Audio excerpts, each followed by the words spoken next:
Hello guys, কি অবস্থা তোমাদের? আশা করি তোমরা সকলে ভালো আছো। তোমাদের দোয়া এবং আল্লাহ তাআলা অশেষ মতে আমিও ভালো আছি। যেহেতু এখন ওয়েদারটা হঠাৎ করে খারাপ হচ্ছে, মানে যখন তখন বৃষ্টি হচ্ছে, কোনো ঠিক ঠিকানা নাই।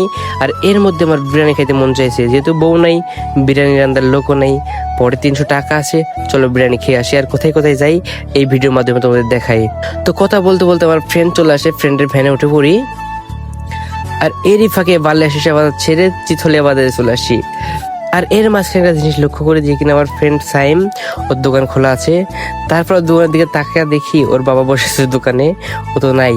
তো এখান থেকে যাইতেছিলাম, যাইতে তার খানিকক্ষণ পর চলে আসি দত্তমোড়, একটা স্থানীয় জায়গা দত্তমোড়। মানে এখানে অনেকটা সুন্দর 4 রাস্তার মোড়, আর এখানে অনেক মেয়ে থাকে স্কুল ছুটির সময়, আর আশপাশে পোলাপান খাল দাঁড়ায় থাকে। তারপর তো আমি এখানে বলতে বলতে যাচ্ছিলাম, ভাই কবে যে এখানে একটা গার্লফ্রেন্ডে দাঁড়ায় থাকবো, সবাই দাঁড়ায় থাকে। আর এই রাস্তার পরিচয় যারা আমার বেশ কিছুদিন আগে একটা ব্লগ দেখছো, ওরা চিনবে বাসাটা কার, বাসার সামনেটা কার। এটা হচ্ছে মারুফের বাসার সামনে, বলে দিলাম আমি। আর কথা বলতে বলতে এখানে চলে এসে নানির বাসা।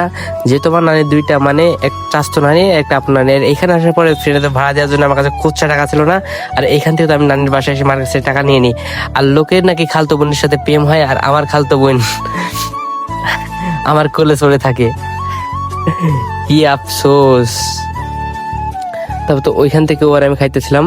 আর এখন চুল দেখে অনেক আফসোস করছি, এখন তো চুল নাই।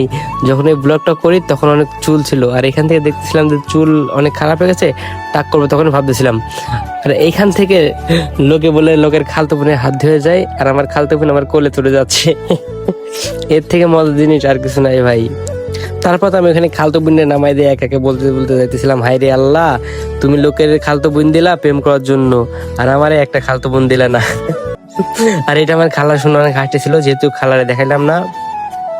তারপরে এখানে ওয়েট করছিলাম ভ্যানের জন্য, ভ্যানের কাছে ভ্যানে উঠি। আর বিরিয়ানি খাইতে আমি একা যাইতেছিলাম না, যেহেতু নানির পাশে গেছিলাম, নানির পাশে দিকে খালা হচ্ছে, আমি আর আমার খালা যাইতেছিলাম। আর আজকের বিরিয়ানিটা আমার খালাই আমার খাইছে, টাকা আমার লাগে নাই। জাস্ট এখানকার ওয়েদারটা দেখো, জাস্ট ওয়াও। এটা যারা চিনবে, যাদের মিরপুরের আশেপাশে বাড়ি, বা হচ্ছে এই ধোপলির আশেপাশে বাড়ি, তারাই শুধু চিনবে এই ভাটাটা কোথায়। আর এইখানে অনেক পোলাপাইন ফুটবল খেলে, এই যে ভাটার পাশেই অনেক সুন্দর জায়গায়। এই যে এইখানকার ওয়েদারটা আমার জাস্ট ওয়াও লাগছে, মানে কড়া লাগছে, প্রচুর কড়া লাগছে। তার খানিকক্ষণ পর চলে আসি আমরা শিমপুর বাজার। আর শিমপুর বাজারের ওয়েদারটাও অনেকটা ভালো লাগে এখানটা, মানে 2-3 সাইডে রাস্তা। আর তারপর তো চলে আসি মিরপুর মাঠের ভিতরে। মিরপুর মাঠের ভিতরে ওয়েদারটাও জাস্ট ওয়াও।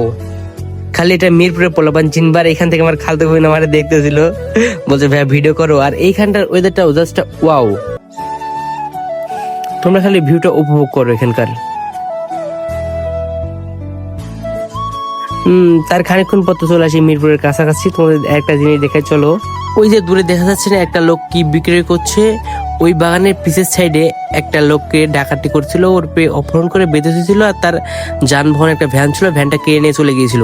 তারপর তো চলে আসে আমাদের এলাকার সব থেকে নাগিন দেখার জায়গা, মানে এখানে সব থেকে সুন্দর সুন্দর নাগিন পাওয়া যায়, মিরপুর গার্লস স্কুল। তো গাইস, তারপর তো চলে আসি মিরপুর ফিল্ডে। মিরপুর ফিল্ডের ভিউটার কথা নাই বলি, এতটাই সুন্দর। যার মধ্যে আমার পিক্সেল ফোন ছিল, তার মধ্যে এখানে প্রচুর ব্লগ করছি, প্রচুর ভিডিও করছি। তারপর তো আমার কাছে ভ্যানে ভাড়া দেওয়ার জন্য খুচরা কোনো টাকা ছিল না, সেই কারণে 500 টাকার নোট ভাঙানোর জন্য দোকান থেকে জিনিস কেনা লাগলো। আর ভ্যানালার কাছে কোনো খুচরা টাকা ছিল না। তো গাইস, এদিকে ভ্যানালার টাকা দেওয়ার আগে দেখি এদিকে আমার খালা বিরিয়ানির বিল দিয়ে দিয়েছে। মানে কি আমার টাকা লাগলো না, আমার টাকাটা অন্য কাজে লাগাই দেবো, মানে ডায়মন্ড টপ করবো ফ্রি ফায়ারে। তো তোমরা যারা ফ্রি ফায়ার খেলো এই ভিডিওটা কমেন্ট করবা, আমিও ফ্রি ফায়ার খেলি, তোমাদের সাথে খেলা হবে, কাস্টম হবে, গিভওয়ে হবে। তো গাইস, এখান থেকে তো মনে মনে অনেক হাসতেছিলাম যে কিনা আমার আসার ভালো লাগলো না, যার ভালো লাগলো না, সবকিছু আমার খালা দিয়ে দিল। অ্যাটলিস্ট বিরিয়ানির বিলটা আমার খালা দিয়ে দিল। আর এখান থেকে দোকানদারে জিজ্ঞাসছিলাম, ভাই শশা নেই? দোকানদার বলে না। তারপর তো খালারে বিদায় দিয়ে আমি চলে আসি আমার বাসার দিকে। আর যাইছি যাতে অনেক গরম পড়তেছিল, সেই কারণে যে একটা আইসক্রিমের দোকানে, চলো ওইখানকার ভিডিও করে গিয়ে। আর গিয়ে দেখি সিএনজি স্ট্যান্ডে একটা গাড়ি আছে, মানে সবকিছু লোড, একটা প্যাসেঞ্জার লাগে। তাতে এখান থেকে ফটাস করে কোন আইসক্রিম নিলাম, নেওয়ার পর টাকা দিয়ে চলে আসলাম ফিল্ডে আসার পরে এখান থেকে ওই ভাই ব্রাদাররা খেলা করছেন। এখান থেকে আইসক্রিম তাড়াতাড়ি খেয়ে চলে যাই আমাদের গাড়ির কাছে। চলো গাড়ির কাছে ভিডিও তোমাদের দেখান যায়। গাড়িওয়ালা, মানে ভাই এত পরিমাণ বাজে গাড়িওয়ালা ছিল, ওই লোকটা আমার সাথে অনেক ব্যবহার খারাপ করছে। সামনে এতটুকু জায়গার ভিতরে আমার নিয়ে গেছে। এই যে এই গাড়িওয়ালা কোথায় বাসা কেউ যদি জানো আমার অবশ্যই কমেন্ট করবা। আর এই গাড়িওয়ালার ব্যবহারটা অনেক বাজে। ওই পাশে একটা লোক আছে, ওই কিন্তু আমাদের স্কুলের দত্তরি।